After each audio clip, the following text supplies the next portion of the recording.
The drop pods fell through the purple sky like metal rain. Inside each one, a Terran Marine sat strapped into their seat, waiting for impact.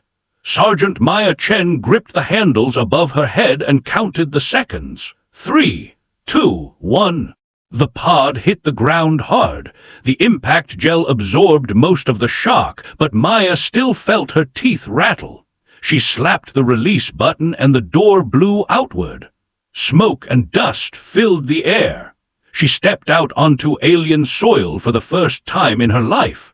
The planet was called Vorath Prime. It was the homeworld of the Keth Collective, an empire that had conquered 40 star systems and enslaved dozens of species. For 3 years, they had been at war with humanity. For 3 years, humanity had been losing. But that changed today. Maya looked around at the landscape.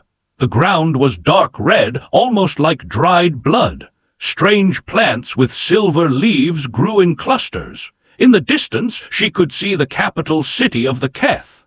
Tall spires rose into the sky, connected by bridges that looked like spider webs. It was beautiful in a way that made her stomach turn.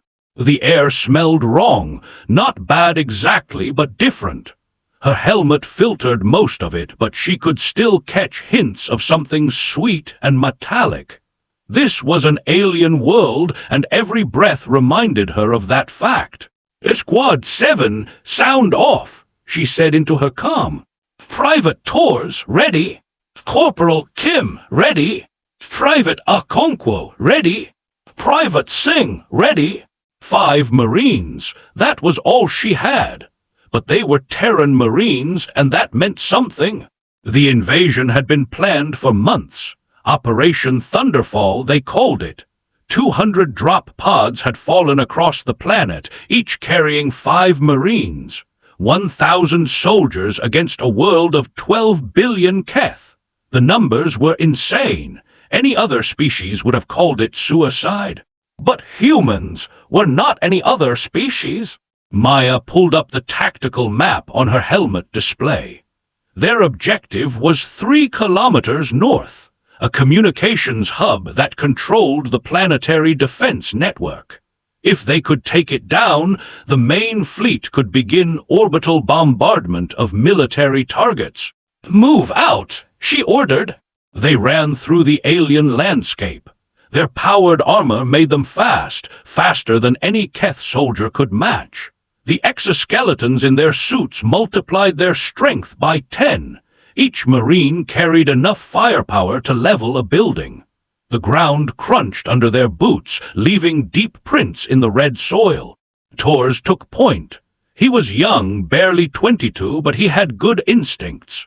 He moved with the kind of alertness that kept soldiers alive. Behind him came Kim, the tech specialist, her fingers never far from her hacking tools. Okonkwo and Singh covered the flanks, their rifles sweeping the strange terrain. Maya brought up the rear, watching everything. 3 years of war had taught her to see threats everywhere. 3 years of losing friends, of watching humanity retreat system by system, of wondering if this was how their species would end. All of that had led to this moment. The first Keth patrol found them after 2 kilometers. The Keth were tall creatures, almost 3 meters high. They had 4 arms and skin that looked like gray stone. Their eyes were black and empty, like deep holes in their faces. They wore golden armor and carried plasma rifles that could melt through steel. There were 20 of them. Tors saw them first. "Contact 11 o'clock. Maya did not hesitate. "Engage." The firefight lasted 43 seconds. When it was over, all 20 Keth lay dead on the red ground. Maya had taken a plasma hit to her shoulder plate. The armor held, but barely. She could smell burning metal. The heat had seeped through to her skin, leaving a painful welt. Singh was checking bodies, making sure none of them would get up. Okonkwo was already reloading. Kim was scanning for more enemies. "Keep moving," Maya said. This was what humans did. They kept moving. They did not stop. They did not surrender. In the 3 years of war, not a single human unit had ever surrendered to the Keth. The aliens found this confusing. They had conquered many species, and all of them had learned to submit when defeat was certain. Humans were different. The Keth High Command had studied humans carefully. They had analyzed human history, human culture, human warfare. What they found disturbed them deeply. Humans were a species that had spent most of their existence fighting each other. They had developed weapons that could destroy their own planet. They had used those weapons on themselves. They had survived. War was not something humans feared. War was something humans understood at a level the Keth could barely comprehend. Every human child grew up learning about wars. Their heroes were soldiers and generals. Their stories celebrated those who fought against impossible odds. Maya's squad pushed forward. The landscape changed as they got closer to the city. The natural terrain gave way to roads and structures. They passed what looked like farms with strange crops growing in neat rows. The Keth who worked there fled when they saw the Marines. Good, Maya did not want to hurt civilians. This war was not against the Keth people. It was against the Keth government, the Keth military, the Keth empire that had killed so many humans. If the civilians stayed out of the way, they would not be harmed. At least that was the plan. War had a way of ruining plans. They encountered 2 more patrols before reaching their objective. Both times the outcome was the same. Quick, brutal, efficient. The Keth died. The humans kept moving. They reached the communications hub as the sun began to set. The purple sky turned dark orange, then deep red. The hub was a pyramid-shaped building surrounded by a wall. Guards patrolled the perimeter. Heavy weapons sat in towers at each corner. "Count them," Maya said. Kim used her enhanced optics. "I see 50 guards on the wall, maybe another 100 inside. 2 heavy plasma cannons in the north towers, 2 in the south." "The cannons are the problem," Tors said. "We get in range of those, we're dead." Maya studied the building. There had to be a way. There was always a way.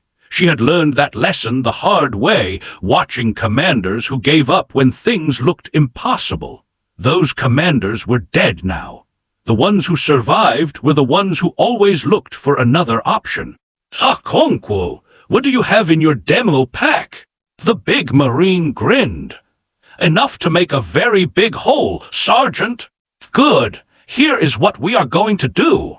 The plan was simple. Simple plans were best. Singh would create a distraction on the east side. While the guards focused on him, Akonkwo would plant charges on the west wall. When the wall blew, the rest of the squad would rush in and fight their way to the central control room. "Questions?" Maya asked. "What if there are more than 100 inside?" Kim asked. "Then we kill more than 100, Maya replied. There were no more questions. "Then let us go." Singh ran toward the east wall, firing his rifle at the guards. They immediately turned to face him. Alarms began to wail across the compound. Singh dove behind a rock formation as plasma bolts flew over his head. On the other side of the building, Akonkwo moved like a shadow. For such a big man, he was surprisingly quiet. He reached the wall and began placing charges. His hands moved with practiced ease. Each charge was placed precisely, calculated to create the maximum damage with minimum explosives. "Charges set," he whispered. 30 seconds. Maya counted in her head. At 20 seconds, she started moving. Tors and Kim followed. At 10 seconds, they were in position. The explosion shook the ground. A section of the wall simply disappeared, replaced by fire and smoke. Maya was through the gap before the debris finished falling. Inside the compound was chaos. Keth soldiers ran in all directions. Some were on fire. Others were buried under rubble. Maya shot 2 of them before they even saw her. "Push forward!" she shouted. The squad moved like a single organism. They covered each other's blind spots. They moved from cover to cover. They killed everything that stood in their way. The Keth fought back hard. They were not cowards, but they were slow. Their reactions took fractions of a second longer than the humans. In close combat, fractions of seconds meant everything. A Keth soldier jumped out from behind a pillar. Maya shot him in the chest. Another came from the left. Tors put 3 rounds in his head. They kept moving, stepping over bodies, pushing deeper into the compound. Maya kicked open the door to the central control room. Inside, 3 Keth technicians looked up in shock. They reached for weapons. Maya shot all 3 before they could touch them. "Kim, get on those controls. Everyone else, hold the door." Kim ran to the main console. Her fingers flew across the alien interface. She had trained for months on captured Keth systems. She knew exactly what to do. The symbols on the screen made no sense to Maya, but Kim read them like they were plain English. "I am in," she said. "Bringing down the defense network now." Outside, Maya could hear more Keth coming, lots of them. The sound of their feet on the ground was like thunder. "How long?" she asked. 2 minutes. "We do not have 2 minutes." Kim did not respond. She was too focused on her work. Maya looked at her squad. Tors and Okonkwo were at the door, rifles ready. Singh had caught up with them and was reloading. They were all tired. They were all hurt, but they were all still standing. "Hold the line," Maya said. "Whatever it takes." The first wave of Keth hit the door. Tors opened fire. The hallway filled with screams. In orbit above Vorath Prime, Admiral James Porter watched the tactical display. The planet hung below his flagship like a giant red jewel. It was beautiful. It was deadly. 3 years of war had taught him to see beauty and danger in the same moment. "Sir, we are receiving a signal from the surface. Defense network is going down." Porter allowed himself a small smile. The Marines had done it. Against all odds, they had done it. He felt a surge of pride in his chest, quickly suppressed. The battle was far from over. "Tell the fleet to begin bombardment of military targets. Avoid civilian areas." "Yes, sir." The war had been going badly for humanity. The Keth had more ships, more soldiers, more resources. They had conquered humanity's outer colonies. They had killed millions. Everyone said humanity would fall like all the other species the Keth had defeated. But Porter had never believed that. He had studied the Keth. He understood them. They were conquerors, yes, but they were also traders. They only fought wars they could win quickly and cheaply. They had never faced an enemy willing to pay any price for victory. Now they were learning what that meant. The first orbital strikes hit the Keth military bases. Pillars of fire rose from the planet's surface. In minutes, the Keth lost half their ground-based defenses. Porter watched the explosions bloom across the planet, each one marking the destruction of another enemy stronghold. "Launch the second wave of drop pods," Porter ordered. Another 2,000 Marines fell toward the planet. Then another 2,000. Then another. The sky above Vorath Prime was filled with falling stars, each one carrying death for the Keth. The Keth had expected a siege. They had expected a slow, careful invasion that they could bleed dry over months or years. Instead, the humans came fast and hard, hitting everywhere at once. It was insane. It was reckless. It was completely human. Porter turned to his aide. "What are our casualty reports?" "First wave casualties at 23%, sir. Higher than projected." 23%. 1 in 4 of those brave Marines was dead or wounded. Porter felt the weight of those numbers. Each one was a person. Each one had a family. Each one had trusted him to use their sacrifice wisely. And the Keth, their military command structure is in chaos. Multiple high-priority targets destroyed. We estimate 60% of their planetary defense capability is offline. Porter nodded. The exchange rate was acceptable. Terrible, but acceptable. That was the calculus of war. You traded lives for objectives. You tried to make the trades as favorable as possible. But in the end, you traded lives. Continue the operation. Down on the surface, Maya's squad held the control room for 11 minutes. It felt like 11 hours. The Keth threw everything they had at them. Wave after wave crashed against the door. The hallway was filled with bodies. Tors took a plasma bolt to the chest. The armor saved his life, but he went down hard. Singh dragged him behind cover while Maya and Okonkwo held the line. "Kim, tell me you are done," Maya shouted. "Done. Defense network is completely offline." "Then let us get out of here." They fought their way out of the building. The compound was on fire. Keth reinforcements were arriving from all directions. Maya called for extraction. "Extraction is 2 minutes out," came the reply. "Can you hold?" "We will hold." They made a circle in the center of the compound. 4 Marines protecting 1 wounded. The Keth surrounded them. For a moment, everything was quiet. A Keth commander stepped forward. He was larger than the others, his golden armor covered in symbols. He spoke in broken human language. "Surrender, you cannot win. We are too many." Maya looked at him, then she laughed. It was not a pleasant laugh. It was the laugh of someone who had seen too much, lost too much, and had nothing left to fear. "You do not understand, do you? We are not trying to win. We are trying to make you bleed." The commander did not understand. He could not understand. The Keth had a long history of war, but their wars were about profit and expansion. They fought to gain things. The idea of fighting just to hurt your enemy, just to make them pay, was alien to them. Humans understood it perfectly. "Kill them," the commander ordered. The Keth raised their weapons. Maya raised hers. This was it. This was the end. She thought about her family back on Earth, her mother, her brother, her nephew who she had never met. She hoped they would be proud of her. Then the sky opened up.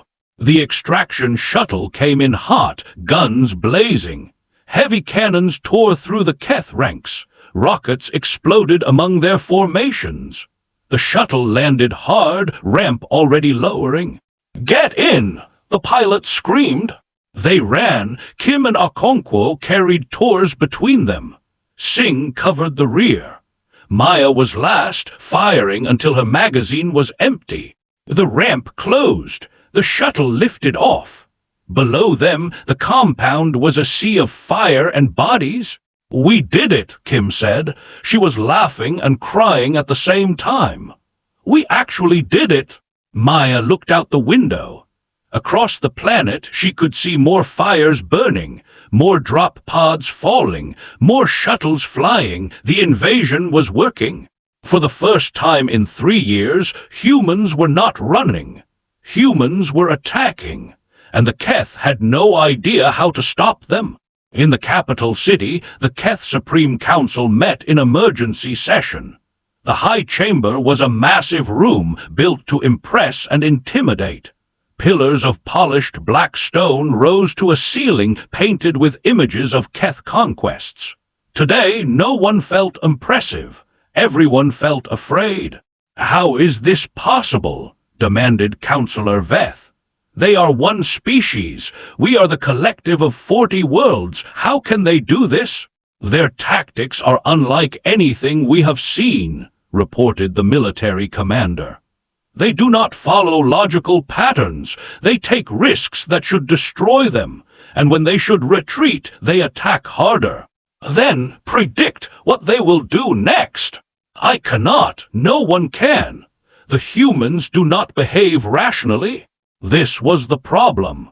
The Keth had conquered many species by studying them, understanding them, and then outmaneuvering them. Every species had patterns. Every species had fears. Every species could be predicted and controlled. But humans were chaos given form.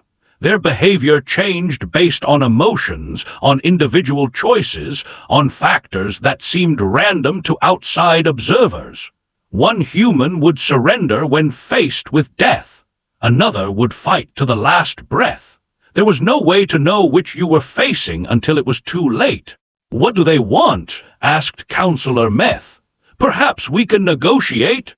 "We tried negotiation," the military commander reminded her. 3 years ago, we offered them a place in the collective. They refused. We offered them peace in exchange for tribute. They refused. We offered them survival in exchange for their military technology. They still refused. What did they say? The commander hesitated. They said they would rather die free than live as slaves, all of them. Every human we captured said the same thing, even the children. Silence fell over the chamber. The Keth had enslaved many species. All of them eventually accepted their place. Even the proud ones, even the warriors, eventually broke. It was the nature of all intelligent life to choose survival over pride. But not humans. Never humans. The Council had access to records from human interrogations. They had watched the recordings. A human soldier, beaten and broken, refusing to give information. A human pilot, knowing she would be executed, spitting in her captor's face. A human child, no more than 10 years old, telling the interrogator that his parents would come for him, that humans never left their own behind. It was terrifying. It was admirable. It was completely incomprehensible. There must be a way to defeat them, Counselor Veth said. Every species has a weakness. Their weakness is their strength, the commander replied. They care about each other. They will risk everything to save their own kind. If we threaten their civilians, they do not surrender. They fight harder. If we kill their prisoners, they do not lose hope. They become more determined. Then, what do you suggest? The commander lowered his head. It was a gesture of shame among the Keth. I suggest we consider surrender. The chamber erupted in outrage. Surrender? The Keth collective had never surrendered. They were the conquerors, not the conquered. They had ruled this region of space for 10,000 years. Their ancestors had built an empire that spanned 100 light years.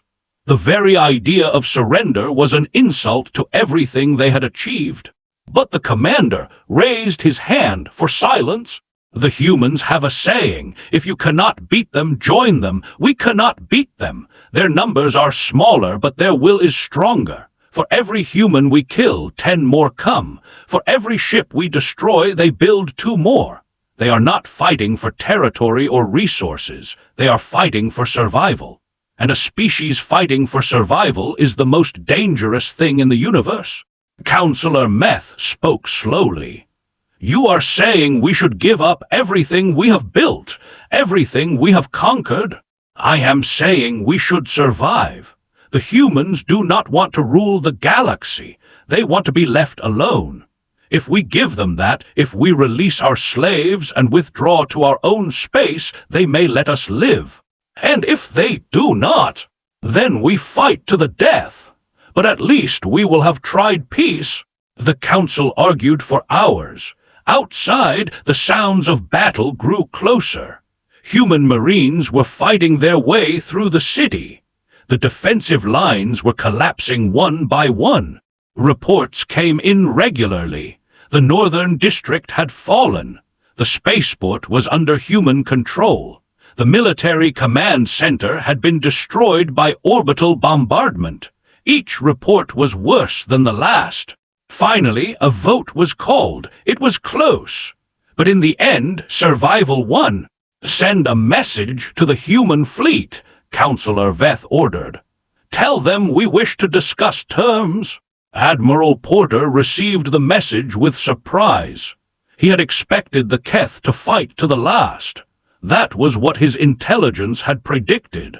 But maybe, just maybe, the Keth were smarter than he had thought. "Reply to their message," he ordered. "Tell them I am willing to meet, but the fighting continues until we have a signed agreement." "Yes, sir." Porter looked at the tactical display again. The invasion was going better than expected. The Marines had taken 7 of their 9 primary objectives. Casualties were high but acceptable. The Keth military was in chaos. He allowed himself to hope. Maybe this war would end today. Maybe, for the first time in 3 years, humans could stop dying. But he was not naive. He knew the Keth. He knew they would try to trick him to buy time to find a weakness. So he would keep fighting until the agreement was signed. Trust but verify. It was an old human saying, and it had kept humanity alive for a long time. The shuttle carrying the Keth delegation arrived 3 hours later. Porter met them in the conference room of his flagship. He wore his dress uniform, every medal and ribbon in place. His Marines lined the walls, rifles ready. The room was designed to intimidate, and Porter had made sure it served its purpose. The Keth Supreme Counselor entered. He was old, his gray skin wrinkled and cracked. But his eyes were sharp, alert, calculating. Even in defeat, he was looking for advantages. "Admiral Porter," he said, "I am Counselor Veth. I speak for the Keth Collective." "Counselor Veth, I speak for the Terran Federation. Shall we begin?" They sat across from each other at a long table. The negotiations lasted 12 hours. Every word was argued. Every term was debated. Translators worked constantly to ensure nothing was misunderstood. Legal experts examined every clause. But in the end, an agreement was reached. The Keth would release all slaves immediately. They would withdraw from all conquered territories. They would pay reparations to every species they had harmed. In exchange, humanity would not destroy them. They would be allowed to keep their homeworld and their original colony systems. It was harsh, but it was fair. The Keth had started this war. They had conquered and enslaved and killed. Now they were paying the price. "One final question," Counselor Veth said as he prepared to sign the agreement. Why did your species fight so hard? You could have submitted like the others. Your losses would have been smaller. Your people would have survived." Porter thought about the question. It was a good question. It deserved a good answer. "Because submission is not survival," he said finally. "A bird in a cage is alive, but it is not free. Humanity would rather die fighting than live in a cage. It is not logical, it is not rational, but it is who we are." Counselor Veth nodded slowly. "I think I understand. Your species is insane." Porter smiled. "Yes, we are, and that is why we win. The agreement was signed. The war was over." Maya Chen stood on the surface of Vorith Prime as the sun rose. The sky was purple and orange, strange and beautiful. The sounds of battle had finally stopped. The silence was almost painful after so many hours of gunfire and explosions. Her squad had survived. Tors was in the medical bay, recovering from his wounds. The doctors said he would make a full recovery. Kim, Okonkwo, and Singh were beside her, watching the sunrise with her. "We did it," Singh said. "We actually won." "Damn right we did," Okonkwo replied. "Never doubted it for a second. That was a lie, and they all knew it. But it was a good lie. The kind of lie soldiers told each other to keep going. Maya thought about all the Marines who had not survived, all the men and women who had fallen in the drop, all the friends she had lost over 3 years of war. They had paid the price for this victory. She would never forget them. "What happens now?" Kim asked. "Now we go home," Maya said. "We see our families. We try to remember what normal feels like." "Do you think we can?" Singh asked. "Go back to normal, I mean." Maya did not answer. She did not know. War changed people. She was not the same person who had enlisted 3 years ago.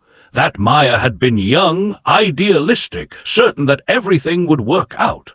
This Maya had seen too much death, too much pain, too much loss. Could she ever go back to being that young woman? Probably not, but she could try to find something new. Some new version of normal that included everything she had experienced. "Come on," she said. "Let us get back to the ship. The war is over." They walked away from the alien landscape toward the shuttle that would take them home. Behind them, the planet began its slow transformation. Slaves were being freed. Governments were being reformed. Everything was changing. The Terran Marines had landed on the alien Homeworld. And in just hours, everything had changed. It was, after all, what humans did. 1 year later, Maya stood in the memorial hall on Earth. It was a massive building filled with the names of everyone who had died in the Keth War. There were millions of names, too many to count, too many to comprehend. The hall stretched for kilometers. Each wall was covered in names etched in black stone. Visitors walked slowly looking for the people they had lost. Some left flowers, some left letters, some simply stood and cried. Maya found the names of her fallen comrades. She touched each one with her fingers. She remembered their faces, their voices, their laughs. Rodriguez, who had died in the first year. Chen Wei, no relation, who had saved her life on Proxima Colony. Jackson, who had been like a brother to her. Martinez, who had the worst jokes but the best aim. Kowalski, who always shared her rations. Sergeant Chen!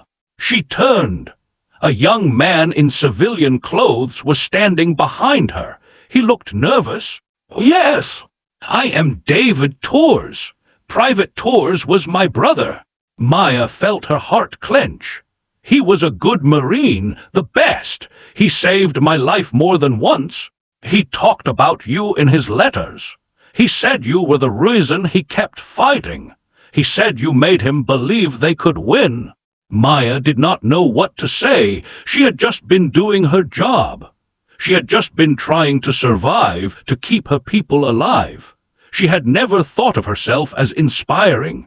"Your brother was a hero," she said finally.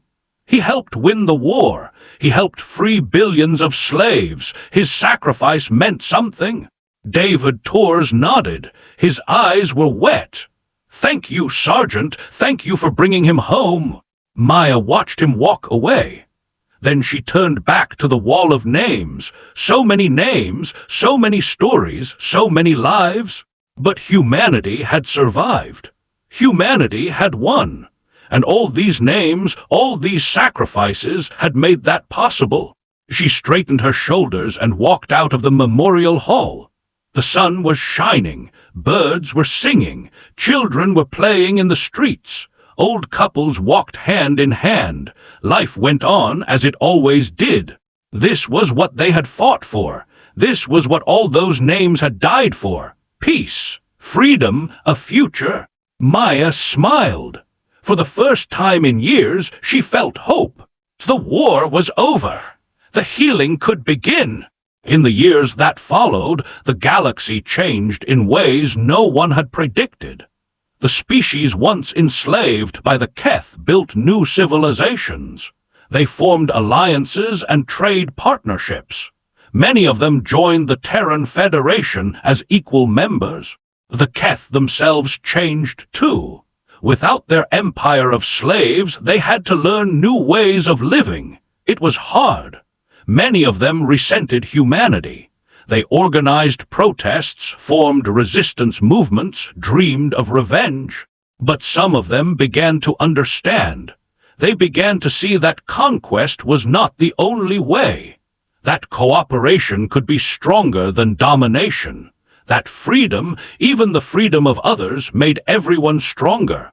A new generation of Keth grew up without the empire. They learned about other species not as slaves, but as partners. They studied human culture, human history, human philosophy.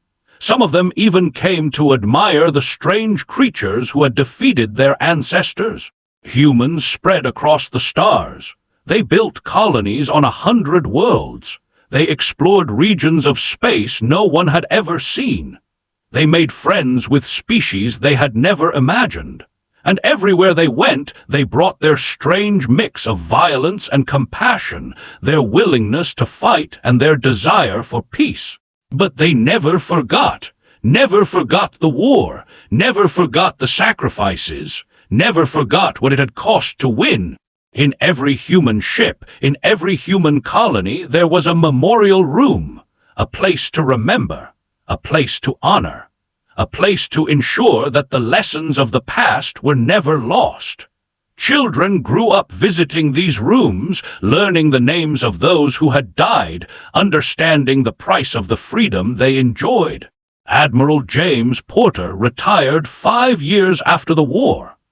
He spent his remaining years teaching at the Naval Academy, training the next generation of officers. He wrote a book about the invasion of Vorath Prime that became required reading for military strategists throughout the galaxy. He died peacefully in his sleep at the age of 87. His funeral was attended by thousands. His last words were reported to be, "Tell them to stay vigilant. The galaxy is big and we are small, but we are strong." Maya Chen continued to serve for another 10 years. She rose to the rank of colonel before retiring. She led troops in 3 more conflicts, none as serious as the Keth War, but each one requiring the same courage and determination. After retirement, she married a teacher named Marcus and had 3 children. She told them stories about the war, about their fallen uncles and aunts, about the price of freedom. Never submit, she told them. Never surrender, but always try for peace first. Fighting should be the last choice, not the first. We fight so that others do not have to. Her children grew up and had children of their own. The stories passed down through generations. The lessons were remembered. And somewhere in the vastness of space, other species watched humanity with wonder and fear. These strange creatures, these impossible beings who had defied the greatest empire the galaxy had ever known, who had won a war they should have lost, who had changed everything in just hours. The Terran Marines had landed on the alien Homeworld, and nothing would ever be the same. This is the story of humanity, not the smartest species, not the strongest, not the most advanced, but perhaps the most stubborn, the most determined, the most unwilling to accept defeat. When the Terran Marines landed on Vorath Prime, they brought with them something more powerful than weapons. They brought the human spirit, the refusal to give up, the willingness to sacrifice everything for what they believed in. Other species had armies. Other species had technology. Other species had numbers. But no other species had that fire, that burning determination that made humans fight when all hope was lost, that made them stand when everyone else would kneel. The Keth had learned this lesson the hard way. They would never forget it. Neither would anyone else. In the great archives of the galaxy, the Keth War became a case study. Military academies analyzed the human tactics. Psychologists studied the human mind. Philosophers debated the human soul.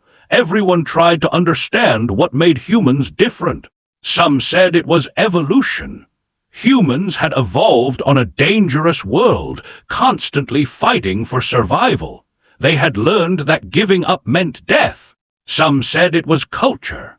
Human stories celebrated those who fought against impossible odds. Their heroes were not the ones who won easily, but the ones who refused to surrender. Some said it was something deeper, something in the very nature of humanity that could not be explained or understood. A spark that burned brighter the more it was threatened. Whatever the reason, the result was the same. Humans were dangerous, not because they were powerful, but because they could not be broken. The galaxy learned a lesson that day.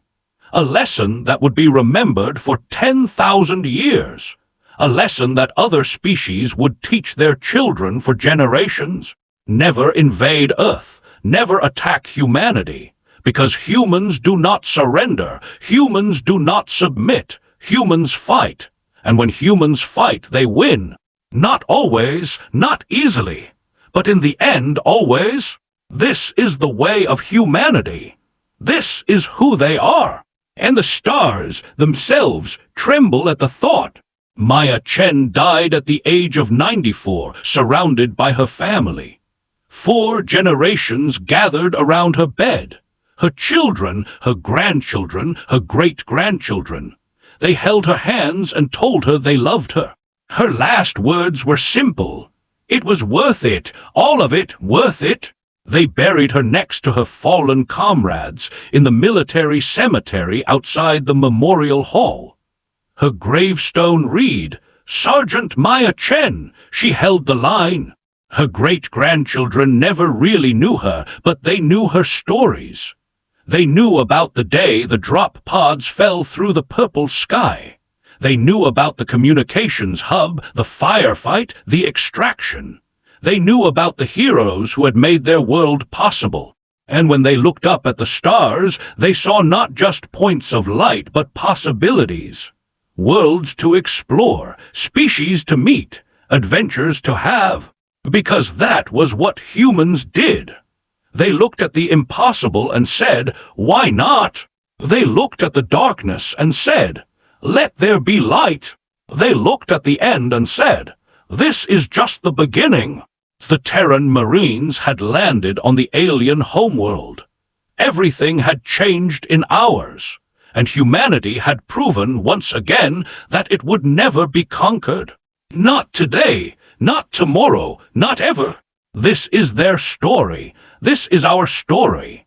This is the story of what happens when humans refuse to give up. And it is a story that will never end.